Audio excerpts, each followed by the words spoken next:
vision's clear. We are the tip of the spear. The spark became a fire. Now the fire's burning here. Together we will fall.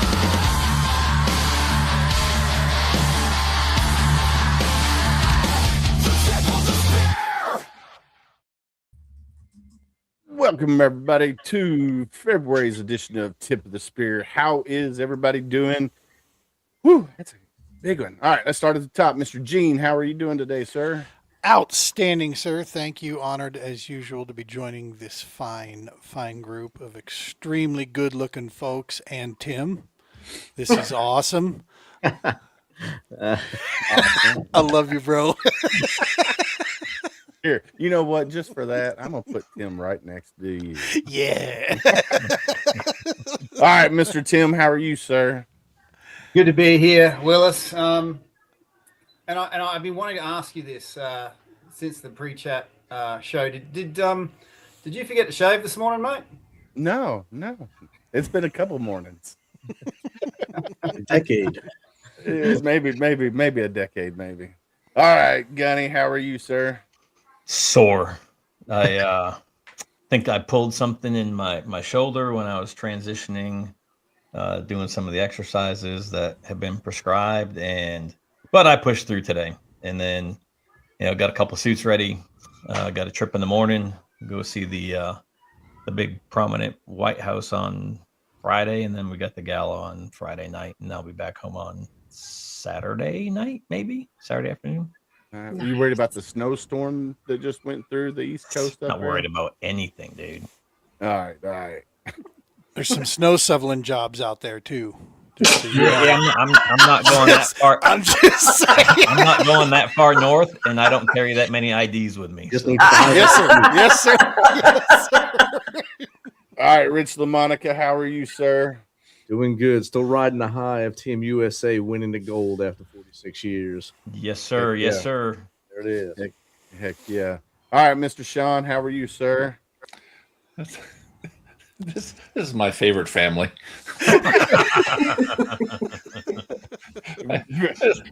I know I only make it here about quarterly, but it's always enjoyable. It's good to see you guys again, all of you, and just looking forward to a great conversation. And things are going well. Enjoying life. Awesome. Miss Carol Lee, how are you? I'm doing good. It's great to be back here. Heck yeah, I love it. All right, Theory, welcome back, brother. Hola. How are you, sir? I'm doing good. Just finished eating some frozen pizza for dinner. Nice. Oh, nice. So Did you bring Was me it at any? least DiGiorno? no, absolutely not. I got you ever heard of Home Run Inn? Is it good? So it's a Chicago company, but they sell them here at the Meijer, and it will change your life. So if you ever see Home Run Inn frozen pizza, you're welcome. Buy it, and you're welcome. Just trust me, All right. I'll have to check that out when I get back from DC. please. Yeah, I'm gonna have to go to Meyer and get it. You will Just- not regret it. They're expensive. They're like $9 a pie, but it's well worth it. Okay. All right. Awesome. All right. So a lot has happened since the last time that we were on Tip of the Spear. And I know, Rich, you got a topic you want to bring up. Let's dive right into that. Right off the cut. All right. Well, last week, the Shock and Awe campaign of the VA started with their new amendment to basically punish you if you take your meds, which caused an awesome outrage amongst every veteran that is affected by it. And through silent voices, we're no longer silent. They were outraged. They let their voices heard. They signed a petition. They let their Congress people know. They let their state representatives know. And all of a sudden, that amendment was frozen or stopped for now until they can rethink better ways to mess us over. And Yeah. I think everyone on this panel chimed in when it came out because it affects each one of us in a different way. And I think it's a classless move to do that, 100% classless move. And I think it's reaching for straws when you don't have to. Yeah, so what I didn't like about it is, like you said, they passed this law that if you're taking medicine and that medicine is making you better, and I'm going to put better in quotation marks, um, that um, they're going to lower your VA rating because of that. And it's just like, what the heck is going on? But they So already do that. So let's stop real quick. When they issue your hearing aids and they issue your CPAP, they already do that already, right? So that's been happening within the VA system for years. They're just now making it public that they're going to do it with certain meds. Well, okay, but don't you think that at some point would make veterans who are, let's say, going for an increase, right? They're fighting for their increase. Don't you think that would negatively impact that fight to get that increase, or even It can anyway. It can wanting to anyway. try it? Even without meds, if you go, like, I'm at 100%, so I don't have to worry about anything. I don't want anything else done with the VA. I'm done, right? But when I went from 90 to 100, as soon as I open that new claim, they have the right to look at everything and downgrade certain things, whether you're on meds or not. So you have to be careful when you're dealing with the VA and your ratings. And a lot of people don't understand that and know that. See, now on the outside here, as the token civvy here. No, Carol's a civvy too. All right. Yep. All right. There we You're are, not alone today, Gene. Right. That feels good. It feels good. I never feel alone around you guys. What are you talking about? No, I'll tell you, and see if anybody agrees with me on this. I'm just going to shoot you straight on what I saw, because I did some research and found out exactly what Gunny just stated. What this felt like to me, because we live in this era now, is manufacture the problem, resolve the problem, look good resolving the problem. See, we got your back. This felt so theatrical that it was just oozing with like a script almost to me, that they had to know what the hell was going to come out by making that information public. I mean, I know we like to poke fun a lot, but they're not that oblivious. I mean, they know public image, right? I mean, if there's one thing they pay attention to, it's what the newspaper looks like, type thing. So on the outside, man, it just felt like this just doesn't strike right, man. Something about this is fishy. But wasn't it something that was just passed into effect to start, like, recently? Like new claims. It claimed New that claims, old stuff, and then the med side of it. So they haven't been doing anything with the meds of reducing your stuff, but they've been doing it with your hearing aids and your CPAP, right? So they just made it public that, hey, if you're on X medication, if you have post-traumatic stress and it's manageable, or you have decreased stuff, or you stop seeing your psychiatrist, psychologist, then we're going to lower your stuff, right? And then, right, so that all started an uprising and all the veterans talking about it. But what else happened? They also said they're going to stop reporting about if you own firearms and you're taking XYZ meds. And they've been reporting for years, and we all knew it. And they're like, no, we don't do that. Well, obviously you were, because now you're saying we're not going to do this anymore. Right.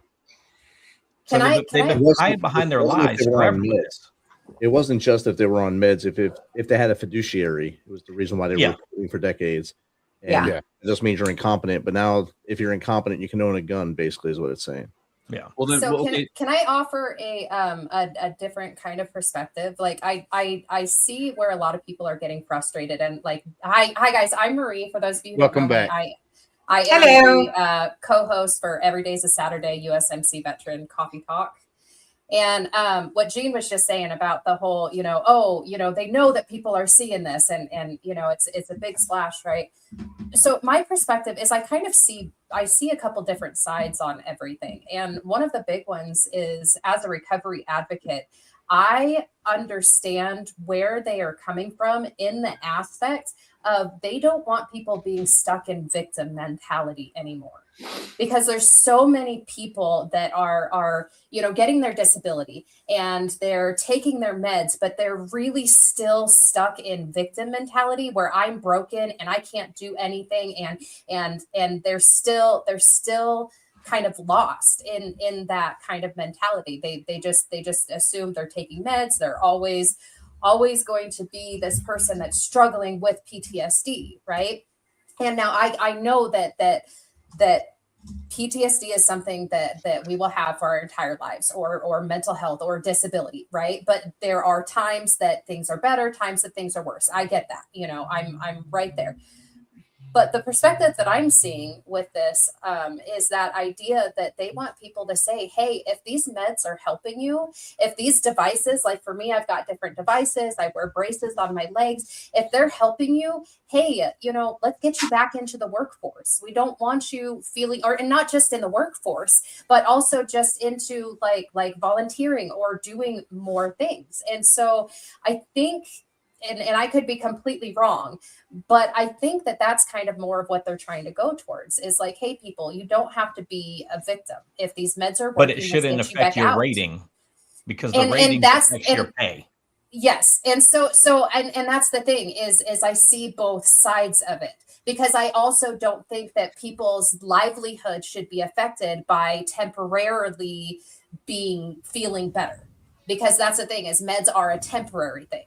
And so I understand them wanting to encourage people to get into the workforce. And I also understand, let's not mess with our disability. Like you can say, you can change up, and I put a comment on that .gov thing for this thing. But I think that if people are really wanting to mess around with stuff like this, they should be messing around with the standards for unemployability. Because my understanding is that is what unemployability is for. Is, hey, if you are doing better, you don't need to be unemployable. If you're doing worse, you can be unemployable.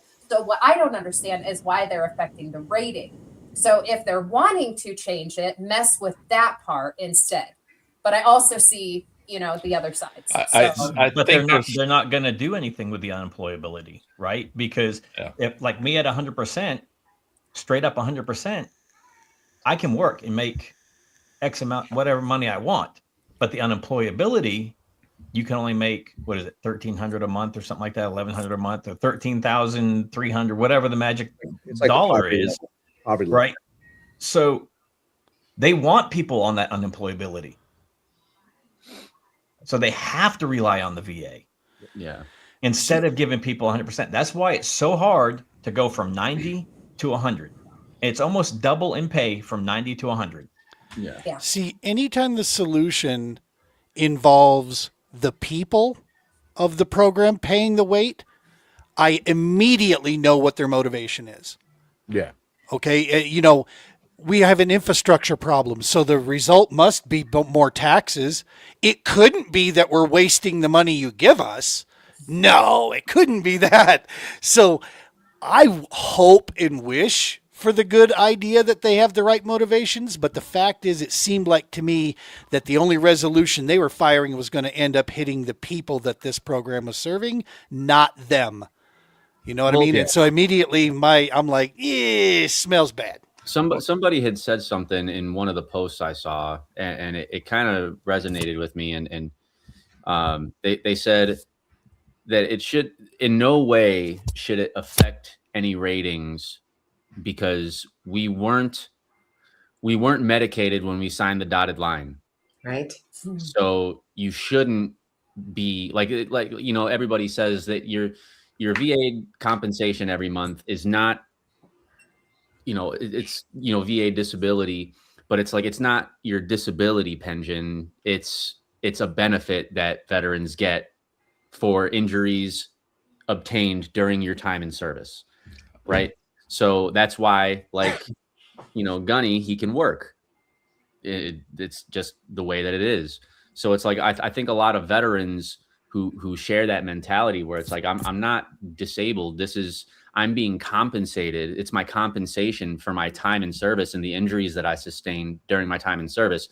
And if the VA is trying to, whether they're trying to cut spending or whether they're trying to budget more or better, whatever the case may be, it shouldn't affect my benefits, because they're not just going to throw medicine at me and be like, if this is making it better, we're going to cut your pay down, because I didn't have to take medication to be good enough to go serve. Yeah. So I shouldn't be treated that way getting out, with injuries sustained throughout my time in service. You know, some are visible, some are not. So it's like, you know, all these things kind of play a part in that. And I think that it's really, I mean, it's just my opinion, but I think it kind of deters veterans from wanting to either continue to fight for an increase because they're worried the VA would be like, I mean, like you said, you know, Gunny said, you know, they have the right to reopen your whole jacket and they can lower your stuff right then and there. And you know, I've seen plenty of examples and people who have been on my social media feeds commenting on this, saying that they went to go fight for an increase and the VA actually decreased their rating. Yep. And they went from like 80% to 60%. Yeah. And it's like, me, I'm at 80% right now, and I've been wanting to fight for that 100%. And I'd be lying if I said that I wasn't worried, especially with this put in place now, that they wouldn't just be like, okay, so I have my right and left sciatica on there because it's real bad. I have nerve damage in my back. So I wouldn't want them to be like, hey, we're just going to give you a script for gabapentin or whatever the case may be, some kind of muscle relaxer, put me on pills. Is it helping? Okay, let's go ahead and lower your dose. Or let's go ahead and lower your pay because you're dosing on this medication and it's helping. It's going to make veterans want to A, stop taking their meds. Yep. Or B, it's going to make, because any veteran, I guarantee you, if you're making, you know, $2,400 a month at 80%, you're not going to take your medication and sacrifice $600-700 a month. You're just going to tough it out, and that's going to be harmful for the veterans that are doing that. So I think that But some of those meds are harmful if you stay on them long term, right? Right, Yeah, like secondary effects of your meds. Gabapentin is But narcotic. what's That's anal not- leakage among friends? I mean, Right. Yeah. But like, Yeah, that's, no one's that's talking kind of the whole about thing the that I'm cost getting of at, though, taking is these things. When they give you these pills, no one talks about the cost of taking them and also how hard it is to get off of them. I wish I knew that before I lost 6 years of my life. yeah. And I mean, you know, my wife, you know, after her you know, brain surgeries last year, you know, we're coming up on a year of post surgery in April. And I mean, she got gabapentin for like a muscle relaxer because she had a lot of, I guess, problems with the soreness, and because it was all, you know, up here with her brain, it was affecting a bunch of her, you know, other parts of her body. Yeah. So she was given gabapentin, and she's like, I don't like taking it because I feel zombified when I take it. Mm-hmm. So if I go to the VA and I'm like, hey, I want to open a claim to, you know, maybe add something that, you know, that has been affected with that's how my sciatica got put on because of the nerve damage in my back. And when I went to the VA to get from 40 to 80% a couple years ago, they noticed that my sciatica was a cause, and they put all the information in, and that's what helped get me bumped from 40 to 80. But it's like, if they were to just throw gabapentin or some kind of medicine at me, I don't want to take that shit. I don't even like taking Tylenol if I don't have to. Yeah. So I think it's a lot of negative effects that can come from this, and they're looking at it from what's the responsible thing to do that makes us look the best, that we're trying to help the veteran community. But in fact, I feel like they'd be hurting the veteran community in a lot more ways than they would be helping. Yeah. So can I tell you just a quick story for myself? So what you're saying, I've actually experienced that, you know, with the taking the meds and then it being harmful. So when I first got sober, because I was, you know, like way lost in, you know, they were just giving me pain pills, and then I was on drugs and alcohol, and, you know, I was just not in a good place because I wasn't actually addressing my stuff. And when I got sober and all my mental health stuff hit, they put me on these different meds. They actually had misdiagnosed me as bipolar. And they diagnosed me bipolar, borderline with PTSD. They started me on a whole bunch of different meds, and I was on those meds for 5 years. And those meds helped me for a few years. But after about 5 years, once I did trauma therapy and started processing through the stuff that I had going on, they realized, oh, you're not bipolar, you're just borderline. And the difference is one is a chemical imbalance and one is an emotional balance. And so after those 5 years, after I did the trauma therapy, they had me on 5 different mental health medications at that time, and gabapentin was one of them. And 2 of them were sleep, and then there was 2 other, an antidepressant and anti-anxiety. And so I was on 5 different meds. All of a sudden I started having cognitive processing problems and memory problems and all sorts of stuff. And so this is where I see on the other side, hey, don't mess with our disability, because it happened like almost overnight that everything just got so bad so quickly. And I ended up having to go into the psych unit again because I got suicidal again. Yeah. And in the psych unit, they detoxed me off of 5 medications in 2 weeks.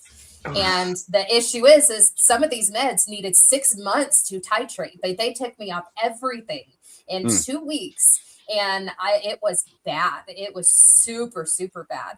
And, luckily for me, I haven't been able to go, I haven't needed to go back on meds once I finally relaxed, because mine is an emotional imbalance. And as long as I'm emotionally being treated, I don't need the meds.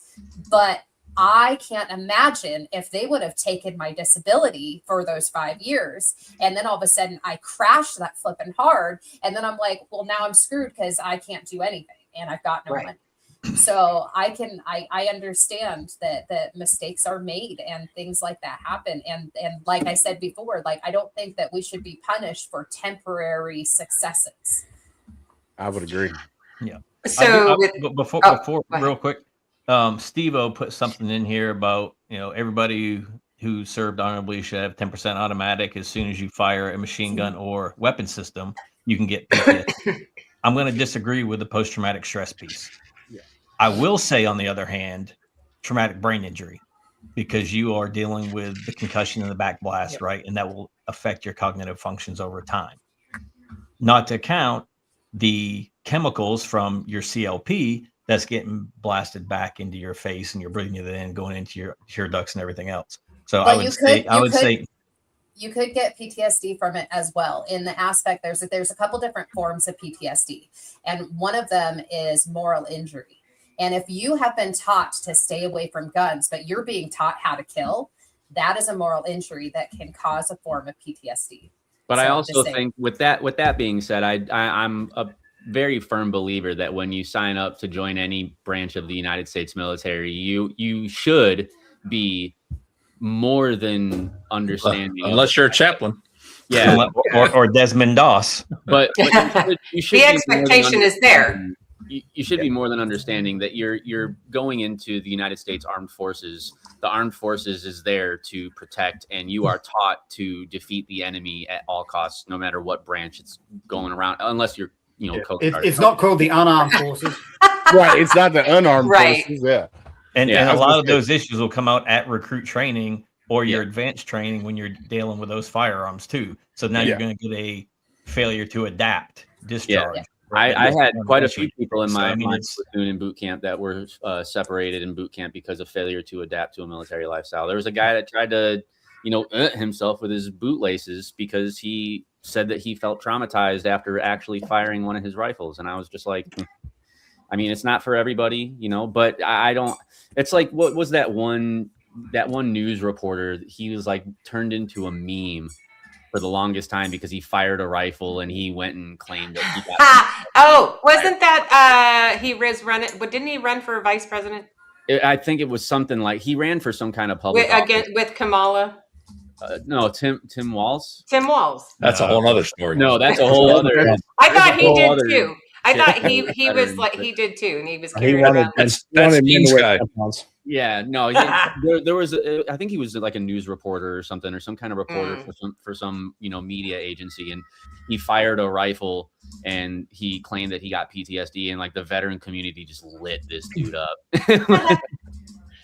So what were you going to say just a minute ago, Carol Lee, before Gunny cut you off? Before I he did that. It was just double speak. Basically, just to piggyback on the gabapentin, most of you who know me know I have 2 Marine veteran sons, and my youngest veteran son, when he ended up with Bell's palsy from the COVID shot and he got that trigeminal neuralgia, and they put him on gabapentin, and they had, because I mean, he was a stick to begin with. He was lucky to make it 150 pounds, and his metabolism is so fast. They had to bump it to the max dosage, 3,600 milligrams a day of gabapentin. And the adverse reaction to that was he couldn't walk. It made him so dizzy, and his equilibrium was shot. He ended up with hearing issues, memory loss. He couldn't hardly put a full sentence together properly. He and some vision loss also ended up with that. And the gabapentin is so toxic, especially for taking it for such a long time. Yeah. So, I think a lot of times it's a hit and miss. It's like, here, try this, right? We don't know how it's going to affect you, but here, try this. Yeah. Yeah, why not? It's Story here- of military medical, right? Yeah, you gotta get your Motrin, you're good. But Yeah. I think personally, And change your socks. that Yeah, I'm not taking it. You can have as much as you want. Really, Yeah. really change your socks or your toenails will fall off. I'm living proof of that. there's two things here. Like for me, I have never been a military discount guy. Me In fact, neither. I was that idiot that used to go in the PX and ask for military discount just because I thought it was funny. They didn't understand what the hell I was saying, but I thought it was funny. But when it comes to VA benefits, I have a hard line on this. The VFW commander referred to it as our workman's comp. And I think that is about as close as you can get to reality is, we all, like's been said earlier, we all signed the dotted line. We wrote a blank check. The fact that we're broken now and all this other stuff, tough shit. You got to foot the bill now. And to me, it's a hard line thing. It's not, there is no negotiating here because the country is responsible for taking care of its veterans. Right. We served the country freely. We weren't forced to do it. Now you own the bill. And that's the one area that I don't think you mess with. You have a bunch of trained fighters, veterans.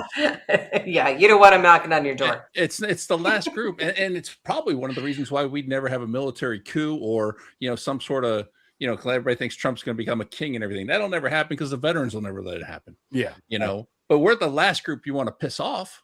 We'll Maybe that's what silent. they're trying to do. Maybe they're trying to medicate us to take us off the board.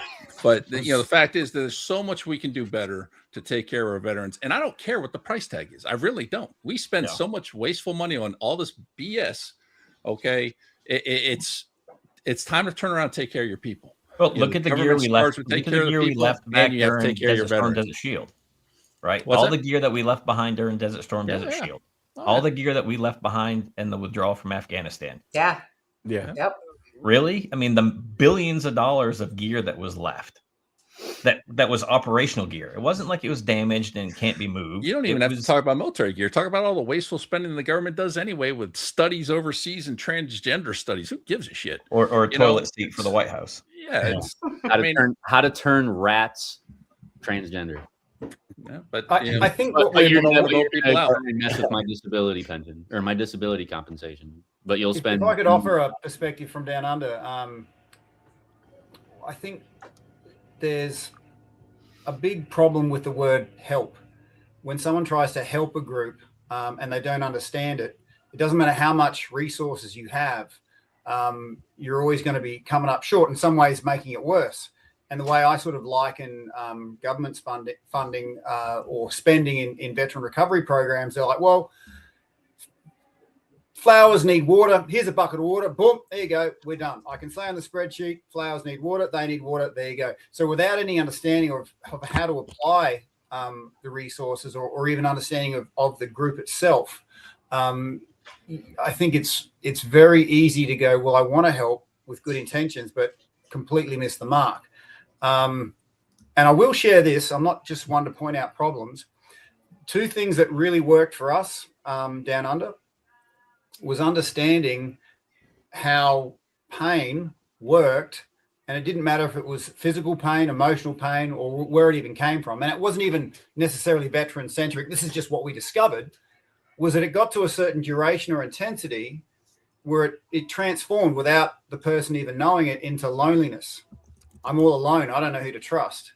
And in the places that we've served in, that was our superpower. We could go through shit, go through hell and back because we had that trust. We knew who had our back. But then when we get out on Civvy Street and we try and trust people and we have that trust betrayed, that is like the biggest heart-wrenching, I don't know, my world has just been turned upside down.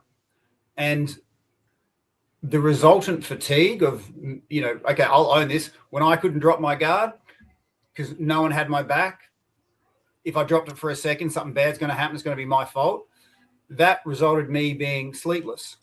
So feeling alone, feeling fatigued, those two things in the observation we've had is not on the spreadsheet.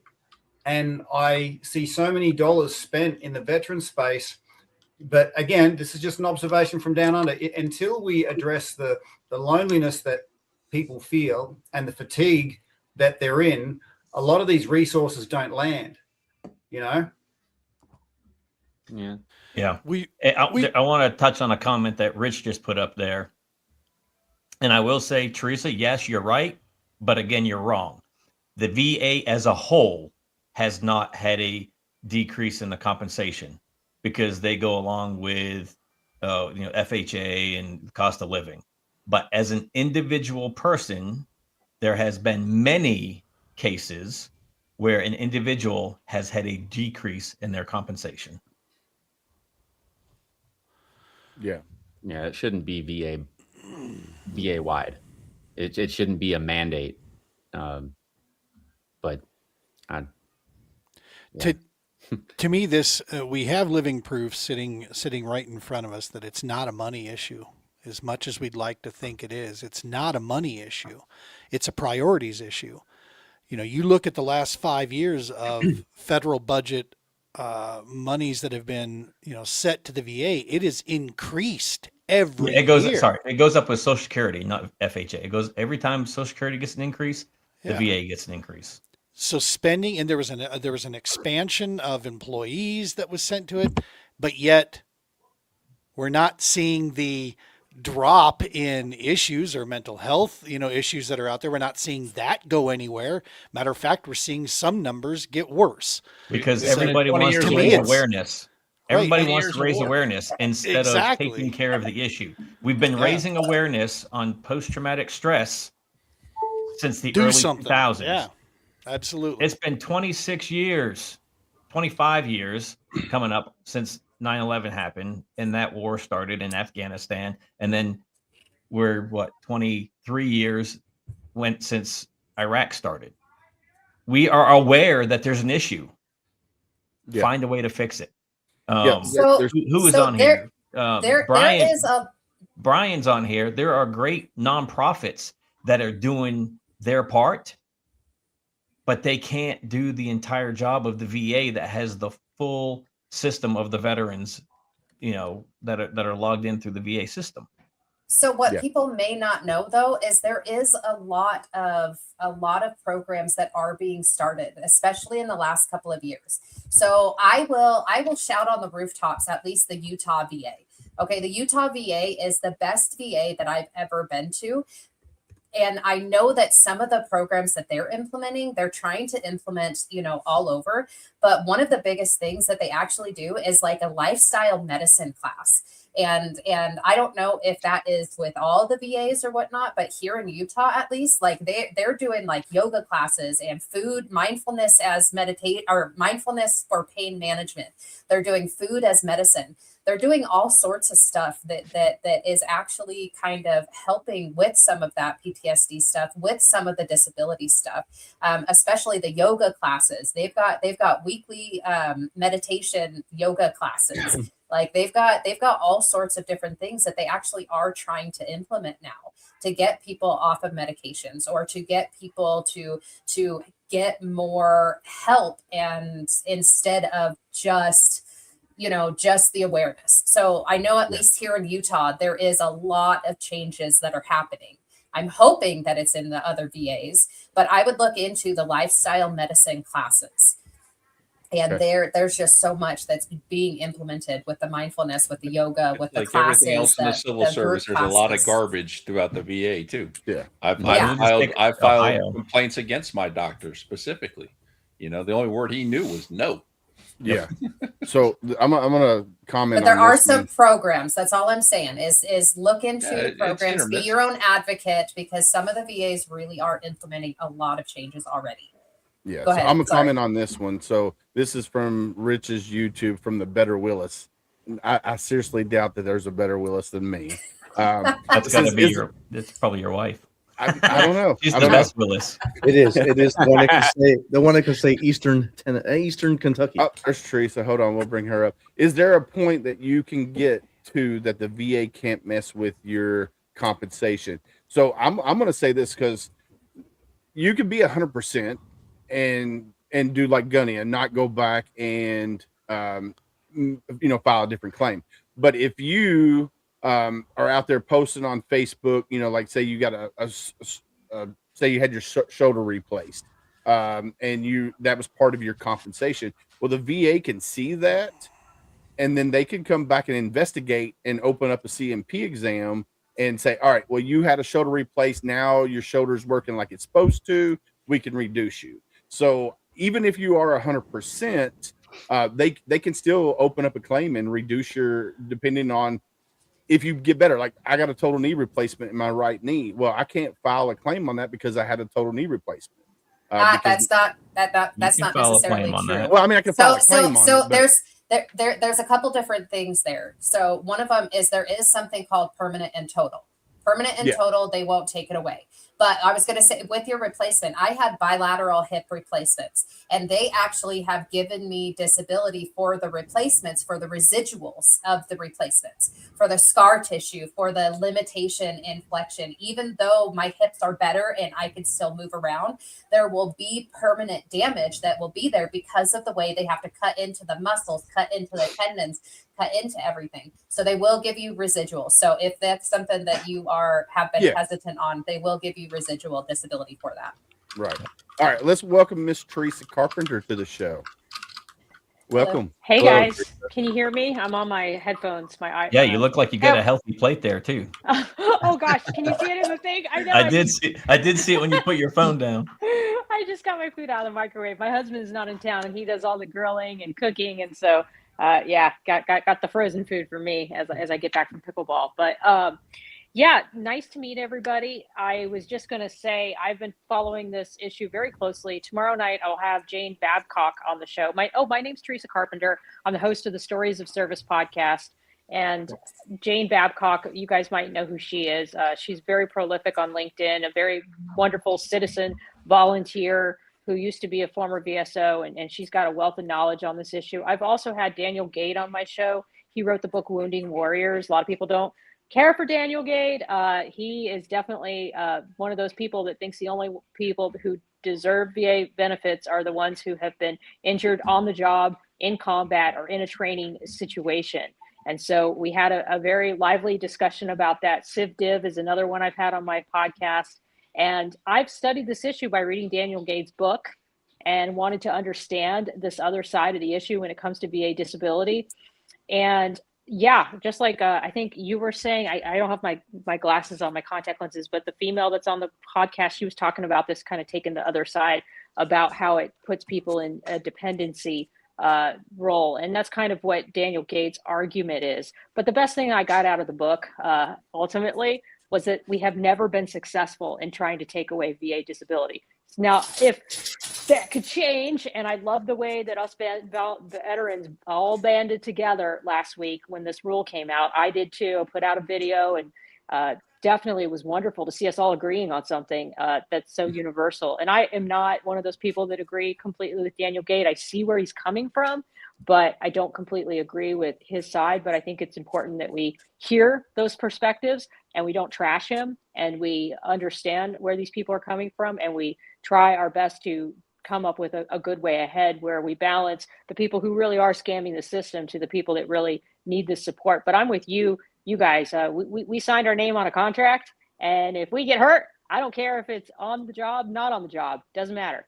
It is part of their obligation to compensate us appropriately is my feelings on the issue. But over to you guys. Yeah, it takes two for a contract. Yep. Mm-hmm. So, yeah. That's why, like I said, that comment that I saw where, you know, we weren't medicated when we signed the dotted line, that really hit me. And I was like, ooh, that's so true. Really, it's a really hard pill for, you know, people to swallow sometimes too, because you'll see a lot of those, you know, for like a month and a half, almost 2 months, I saw nothing but like videos about veterans getting 100% disability on my TikTok. And it was videos of like glorifying it and saying, I like, know. oh, well, you know, a veteran who's 100%, you know, P&T doesn't need this job. They'll leave real quick. And like, they're glorifying this. And it's just like, you're making it look like it was the recruiting station was open for everybody, right? The recruiting station did not discriminate. Like you could have went and did the same thing. So for a lot of those people who were saying, oh, it must be nice to, you know, get your disability every month, guaranteed pay, you know, paychecks and blah, blah, blah, blah. And it's like, you know, you could have went and joined the military. Oh, I know. So, I hate when those haters, and I also hate all the groups on these like platforms where you hear these posts that are just so obviously seeming like they're scamming the system. And I almost think that these are trolls from like the VA who go on there and they put the most disgusting, most obvious cases of scams. And I think they're just doing that to stir the pot because everybody wants division these days. And I honestly think that this rule last week was planned. I think this was a plant to see how veterans would react and to see what we would do. I mean, they're not stupid. Like somebody else was saying earlier, they knew that people were going to freak out and they were going to do something. And so now they want to know, well, who are my enemies? Who are the influencers that everybody's following? Who's going to, and the thing that's so interesting about it though, is like I said, historically, they've never been successful trying to do this. So what makes them think they're going to be successful now, especially when the military industrial complex is spinning and spinning and spinning? Iran and Venezuela. Our VP is a Marine.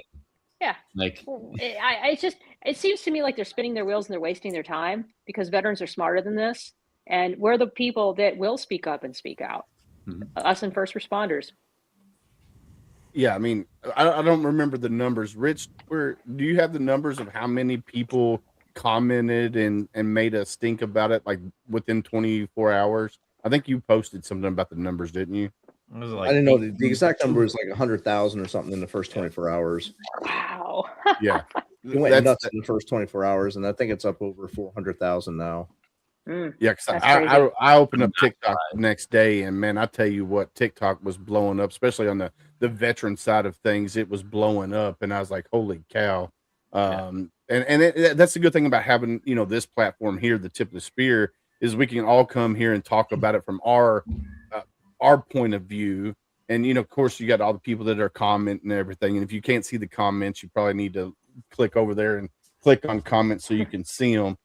Because, man, I tell you, it's this here, you know, we stated earlier that a lot of veterans were going to stop taking their meds because they're like, oh man, if I'm better, they're going to lower my, my benefits and stuff like that. And I'm like, man, what about all these guys out here that have been on, you know, the meds from the VA for 10 years and all of a sudden they're going to, you know, drop off meds and then boom, they're going to be, you know, up a creek without a paddle because they're going to go through withdrawals and then everything else is going to come leaking back in. And it's just like, oh man, it's going to get worse, 100 times worse before it even gets better. So, well, and on top of that too, it's kind of a double-edged sword because then they stop taking it, and then the VA says, "Well, you stopped taking it, so that's on you."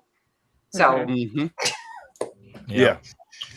Well, and I mean, just the medication argument is so ridiculous to begin with because medications sometimes work, sometimes don't work. But it's a temporary fix, no matter even if it does work, because it's not meant. Medication is not meant to be a long-term, exactly, you know, problem solver. Like I honestly think that they chemical were cast. It's got to come off at some point. Unless you got gout. over President's Day weekend. That's all it was. Because what was also fascinating about it, because I'm a media watcher, is the fact that the VSOs didn't say a word about it until Monday. So it came out on Thursday, and then we had all weekend where nothing was being said. And I think that was also by design. Like, I think the VSOs wanted to get their story straight, and I don't know, maybe some of them were in on it. I don't know. And so that was interesting, because then you had all the influencers talking about it first. And so there might have been a way, because, you know, we're always being surveilled. So maybe they were surveilling which influencers, like Civ Div, like Civ Div's colleague, I forget his name, but he's also really huge on a lot of those YouTube videos. But they were probably looking at who were going to be the biggest adversaries, and who did they need to partner with, or who do they want to start providing information to and working with. So that could have been why. So I mean, that's where my conspiracy brain goes.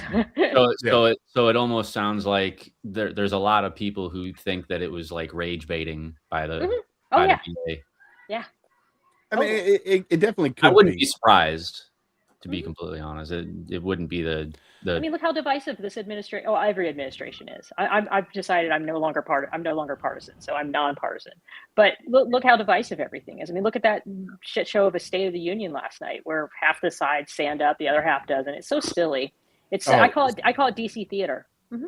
Yeah, and all of us are tired. 100% theater. Yeah. So If you're ever up there, Manufacture a problem, solve it, look like a hero.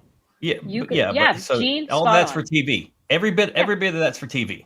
Yep. Yeah. I have spent a lot of time in the halls, in the tunnels in DC, and I will tell you, I have seen from the right and from the left who hate each other on TV, but they're walking side by side in the friggin' tunnel. 100%. Yes, I made that. And they're having earlier a general today. conversation like we are right here. There's no yelling. There's no in the face. It is so friggin' stupid. Everything Same, that is being done is for the stupid cameras. same circus, different clowns. I've Yeah. said this for the last 25 years of my life. Same circus, different clowns, man. Yeah. But the sad part is that they're controlling the masses by doing this. And the Epstein files were like the biggest example. I mean, after I saw the Epstein files and I read a book called We Are the Bad Guys, I was like, oh my God, because I kind of went from left to center, then I was a little right of center, and now I'm zero of center. I just think it's all a big scam, like either side. And I think that the VA was trying to do the same thing. I think they were trying to stir outrage, and they were trying to monitor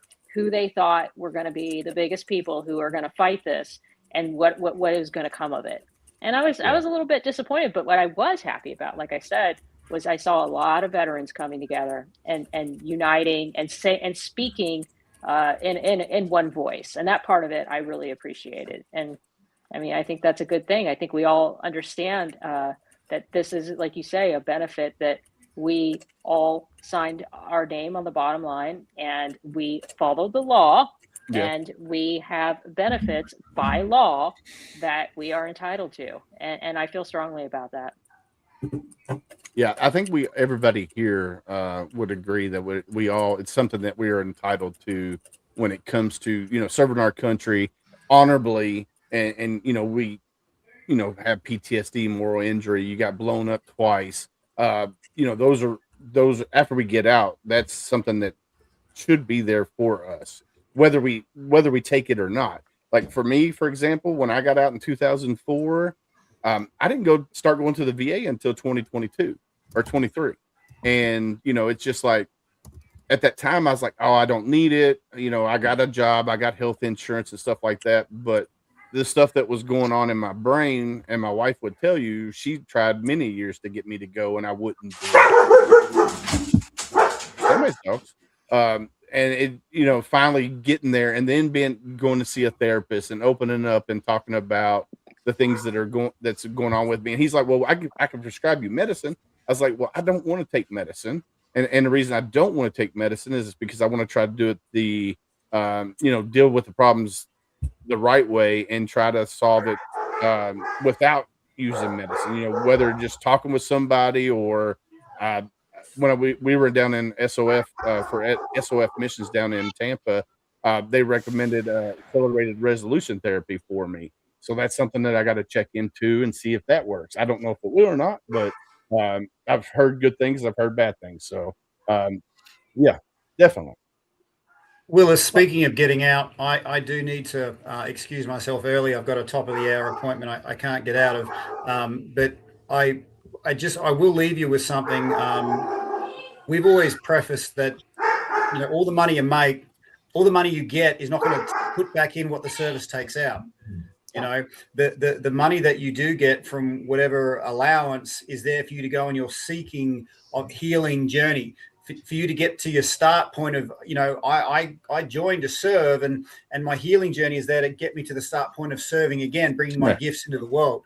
And that's my stand when I'm working, with veterans down under. And before I go, it would be remiss of me. I do want to leave you with some good energy. Do you want a little 1 hour in pick me up? All I'm going to get people to do is get their hands and just rub them together like that. Rub them together, rub faster, create the good energy. Now rub that good energy up your forearms. Rub up your forearms, rub it up both forearms, and then slap it under your armpits. Take a deep breath in, look up, hold it, wriggle, wriggle, wriggle, wriggle, wriggle, wriggle, wriggle, wriggle, wriggle, and let it out with a big sigh. All right. Shake it out. Thank you so much. You have a fantastic day. Love you, Tim. Love you, Good brother. to see you, Tim. No worries. Have a good one, man. That's some good positive energy right there. He always I've- brings it, man. I've Yeah. been researching wriggle, wriggle, wriggle for a long time. I've been trying to get down to the bottom of that. I have a cut on my hand and like Ouch. I was like Did it- fighting it the whole time. I'm like, thank God my mic's muted because I can feel the skin like peeling. Oh back. no. Oh And man. I'm like, oh. I I thought you- love that you guys have somebody from a different country here. Was he American at any point, or how did No, you guys no. get him on here? I think that's awesome. So we Australian also Special have. Forces. So he's Australian Special Forces. I found him Pippa. on Facebook or whatnot. We had him on the podcast, and I think Rich, have you had him on your show? Yeah, I had him on the show. He had me do those breathing exercises. I almost passed out. I know Gene is going to have him on his show. Already I've been working on it. Already had him on mine. Okay, so Yeah, Gene's and already had him on. I'm working on it. It's same thing with Gene. Have that time zone and busy. So Yeah, and then Awesome. Pippa, she's usually on here, but she's traveling. She's from the UK. She's a British Yeah. veteran. So I found her because she does the Journey to Purpose podcast. So that's how I found her. We had her on the show. I think she's been on other shows as well. So we are international when it comes to that, and it's awesome to have those outside views from outside of Yeah. our country. So Where's Yeah. Tabitha been? That's awesome. so Tab has been and Teresa knows who Tab Bartley's who we're talking about. Oh, I know Tab. Mhm. She's had some health issues in her personal stuff. Oh. There for a while, she was going to quit podcasting altogether, and I think she's going to start her podcast back. Sorry, TikTok is trying to. So she was supposed to come last month, but she didn't make it for some reason, and I hadn't heard from her today. So she'll be back when she's available. That's the good thing about the Tip of the Spear. We send out 30 plus invites for people to join, and whoever shows up. That's the whole purpose of this. If you can't make it, you don't make it. If you do, you do. So This and is it's the most always we've had in a while too. Yes. yeah. Hey, before Before so she you're talking freezes. about medical. There you go, you're stuff. back. Can I throw out sorry. Can I throw out so for those of you who don't know, I just spent 6 weeks inpatient. And I went into the psych unit back in December, and then I was introduced to this most amazing PTSD program that I had never heard of, and I want to throw it out there and for everybody to know about, either veterans or active duty. There's a program here in Salt Lake called Strong Hope. It's a 30-day comprehensive PTSD program that goes into, it starts all the way from day one, you know, your childhood, all of the schemas and the stuck points and everything that you've had since childhood. And then they go into any other traumas you've had in your life, into the military, all of the maladaptive behaviors you've ever done, addictions, this, that, and the other. They process through all of it. And they explain how our childhood schemas kind of affect into our adulthood and the things that we go through, how it validates some of those schemas and maladaptive behaviors and maladaptive beliefs, that's what a schema is. And how our traumas and adulthoods, you know, kind of validate that, and then how we react to other people. Because I had gotten stuck in some of my my trauma responses from childhood stuff, because my dad died last year, and there was some stuff that I didn't even realize was there, that had perpetuated, triggering my PTSD, triggering my borderline personality. And I was taking it out on my husband and the person I love the most. And so I went into this program, and this program is just phenomenal. So if you are struggling with PTSD, if you are struggling with complex PTSD, childhood to adulthood, you know, please, you know, ask your VA about the different PTSD programs that are available. This one is Strong Hope. They don't have a lot of veterans because the VA is having they have a hard time getting the VA to approve it because of how expensive it is. But a lot of the active duty personnel will come to it. And it's just phenomenal. Again, Strong Hope, Salt Lake Behavioral Health is who it's through. If you just need something like if your stuff hasn't been working very well, you know, and you need that extra help, check them out. They just are phenomenal. So I just had to throw that shout out. What's it called again?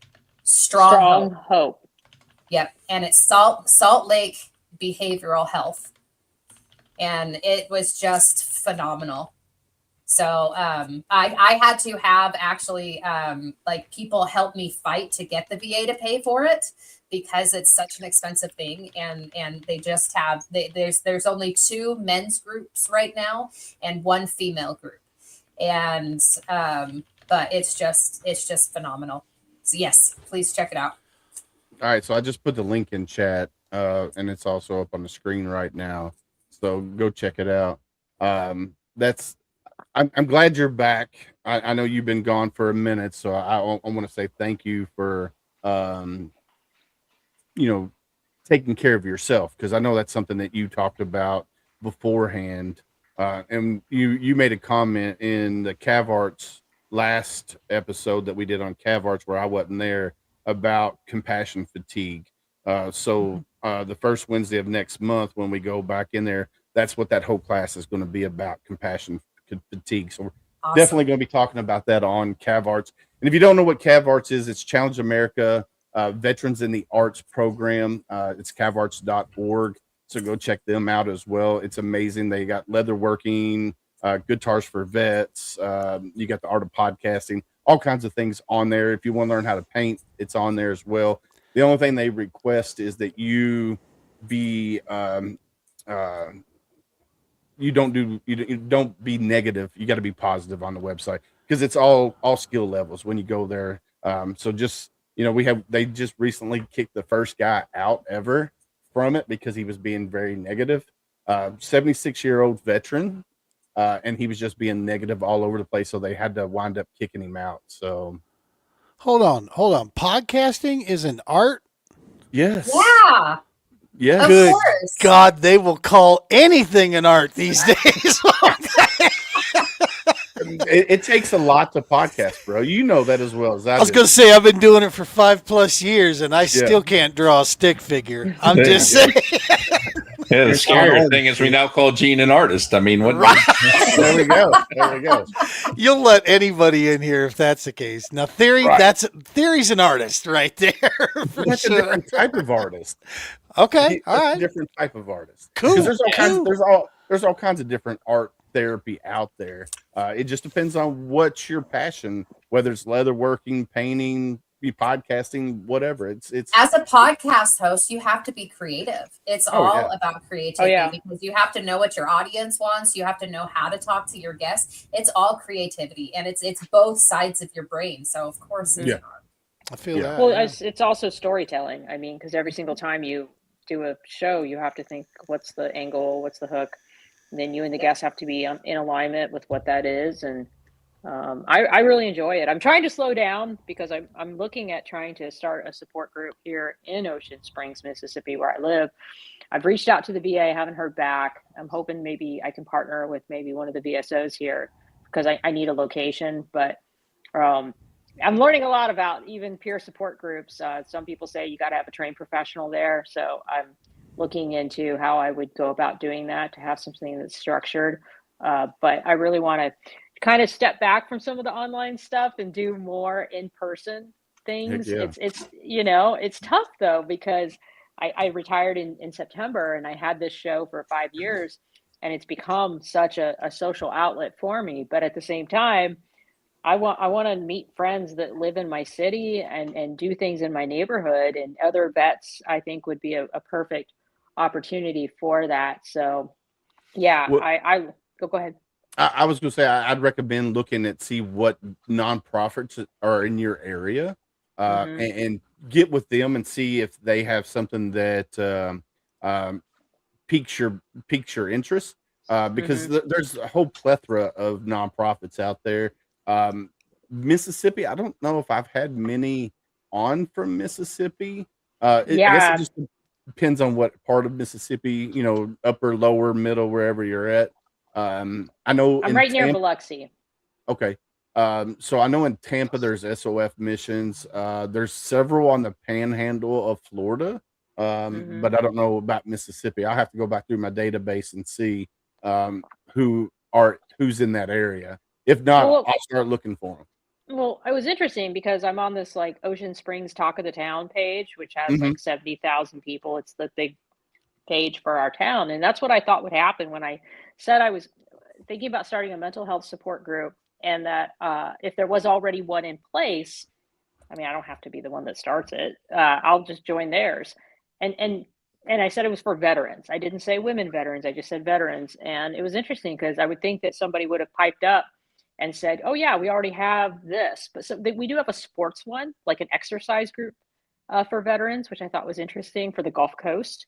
But there was nothing that I saw in my town. Have you talked to your state Department of Military and Veteran Affairs? Because No. usually they are so you've got the federal Department of Sure. Veteran Affairs, Right, but right. And but the Mississippi VA. Yes. I Okay. know you're talking about. So if you talk to them, usually anybody who is a nonprofit, they have to register with the, like, I don't know how it all works, but the State Department usually has access to all of the local nonprofits. So Okay. I would contact them and they can give you a database to look into to see what's available in your area. Also, Yeah, I the appreciate that. IRS website. Yeah. Yeah. You can narrow it down to state and just go click. Yeah. and Right, bang. right. So I just Googled veteran nonprofits in Mississippi. You got Friends of Mississippi Veterans. You got Fifth Squad. You got Warrior Bonfire Project. GV Sonny Montgomery Center for America's Veterans, located at Mississippi State University. Veterans Yeah. Business Outreach Center. Mississippi Veteran Homes, and other organizations like American Legion, DAV. Yeah, I wonder if they would maybe consider like an Ocean Spring. Okay, so I'll just say it. Like, I don't even want to drive a half hour. I'm like, I got you. I live in a tiny little town, and I like See ya, my Sean. little town, and so I'm looking for something that's in our city. So You got the American Legion post there. we Chamber- have Chamber, a maybe? VFW in Ocean Springs, and I'm in talks to see if they'd be willing to host it, but there's liability issues. There's Yeah. like I said, a trained psychologist issue. So I'm working through that. But yeah, it's an interesting process. I did AA and some of those other groups many years ago. But since then, I haven't really been a part of those organizations from a pure support group. But I think that stuff's really important, and I want to kind of work through this process and see where it leads me. So, Rich, I'll keep you posted. I'm not on your email list either for these groups, so if you ever need Get me you to in come there. back on, yep, I'm happy to do it. Hey, Rich, you'll have to give me her email, and I I will. will add her to the next one. Definitely. So we do it the last Wednesday of each month. The tip of the spear. That way it's brings people back. I mean, that's what I love about it. So, but it is about that time of night, guys. It is 8:09, so we've been on here for about an hour. So for the ones that are not, or the ones that are new, the way we end the show is I'll bring you full screen, and then you just say words of encouragement to our audience and everything. So that's how we end the show. So I'm gonna start with Mr. Gene. You ready, Mr. Gene? Yes, sir. Hey, folks. So, a little positive midweek motivation. Tomorrow morning, when you wake up, do something. Take 5-10 minutes to sit back, have a little sip on that coffee, and think about something you can actually do, some sort of action to improve your situation. Now, this might be for someone, it might be for you. It doesn't matter how big, it doesn't matter how small, but do something. Make it a day of action through the midweek here. Too many times we get too comfortable with sitting behind a keyboard and typing up a comment thinking we're doing our social justice, or we change our Facebook profile and we think we stand with somebody. I'm going to tell you, old guy over here, that's horse crap. All right. That's not making a difference. Do something for yourself, for somebody else, something small. Even if you don't make it, even if you tried and you didn't hit the target, come back the next day. But take action on something to move yourself a little bit further forward, or help your neighbor or a family member, whatever it is. Tight lines. Love y'all. God bless. Miss Carol Lee, you're up. Well, to kind of piggyback on Gene, I actually have to say, that doing that one little thing each day. I know from my own experience, when you get feeling like you just don't want to do anything, you're exhausted, you're depressed, whatever the situation is, just making your bed in the morning. I mean, as small as that is, making your bed in the morning, it feels like you've accomplished something, and it helps you throughout the day. But that being said, thank you, Willis, for this channel, for having us all on here and bringing us all together. And for those veterans who are out there watching this, talk, share, talk. There's so many people that are willing to listen and just be a shoulder if you need it. So, and outside of that, keep your head on a swivel. Miss Murray, you're up. Hey guys.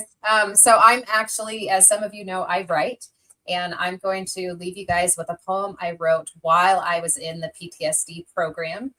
And this is just an encouragement for you guys to reach out for help when you need it. Call the 988 hotline, reach out to other people, other veterans, the VA, other support groups, whatever it is that you need. Remember that we can't do this on our own, and take time to evaluate what's actually going on in your mind and find peace. And so this is a poem called Calming the Mind. It's a poem of song titles. So I took a list of song titles and I created this poem. If you can close your eyes and slow down, what will you find? Would the sound of silence be too much for your mind? Would you unravel, or would you be undone? Would the landslide of memories be very fun? Would every breath you take bring you far away, or the pain of your past keep you lost in yesterday? Would hypotheticals cut your future seams ahead a boulevard of broken dreams? Or could you credit the past as growing pains and leave out all the rest until love remains? Can you allow for an unwritten future and stop asking yourself, what was I made for? Could you be present like nothing else matters until finally your castle of glass shatters? The one you use to protect your heart. Allow the revolution, walking on sunshine, to start. Imagine a life that's not radioactive. Don't stop believing God has peace to give. I'm a believer you can get off the shelf. You can find an urge for going and find love for yourself. Be just the way you are, yet always strive for more. And no matter what, keep knocking on heaven's door. Thank you guys. Have a good night. Good night. All right, Mr. Theory, you're up, sir.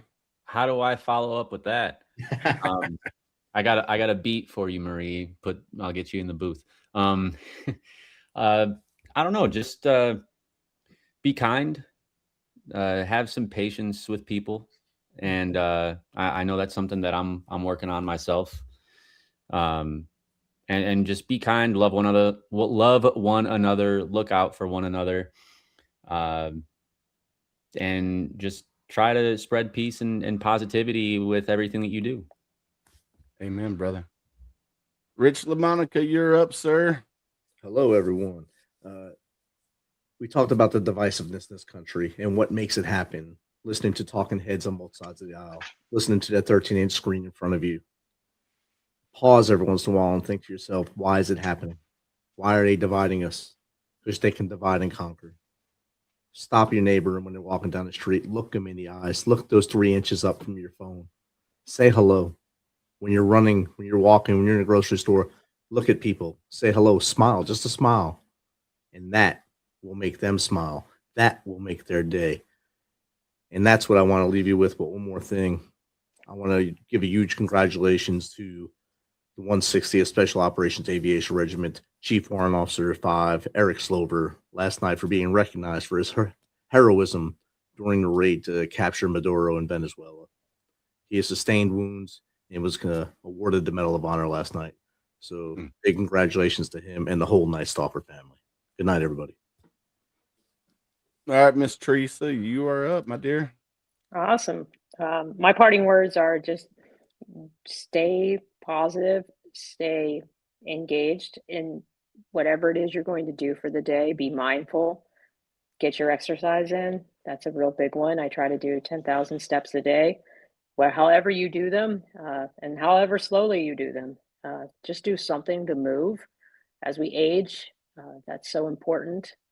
And give yourself things to look forward to. Plan things ahead that you can do to engage with other people and to connect. And I think that makes you excited about life. And you never stop having that curiosity to try new things. I did a book club this week. I've never been into a book club meeting.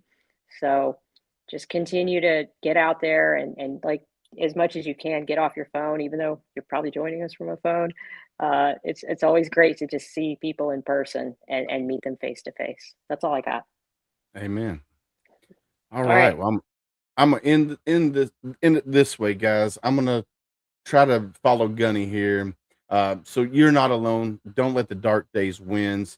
Remember, in the silence of your struggles, remember, though unseen, you are deeply held in the hearts of others. You are not alone. The uniform may come off, but the bond remains. And together we heal, together we rise, and together we carry each other forward. And the key word there is together. And then be someone stranger. Rich talked on it. Hey, get off your phones when you're walking down the street. Be someone stranger. Because listen, we as humans, we're more apt to talk to a complete stranger than the ones we love the most. So be someone stranger today. If you see somebody that looks like they're having a bad day, go up to them, say, hey, how are you doing? And if they give you the red flags, I'm okay, I'm hanging in there, living the dream, ask the next hard question. How are you really doing? And be ready for that conversation, because it could be a 5-minute conversation, could be an 8-hour conversation. And just listen. Don't try to fix them, because a lot of times we as humans, we just want to vent what's going on in our life. You never know. You could be the one that saves someone's life that day. But like we always say, stay safe out there. We got your six.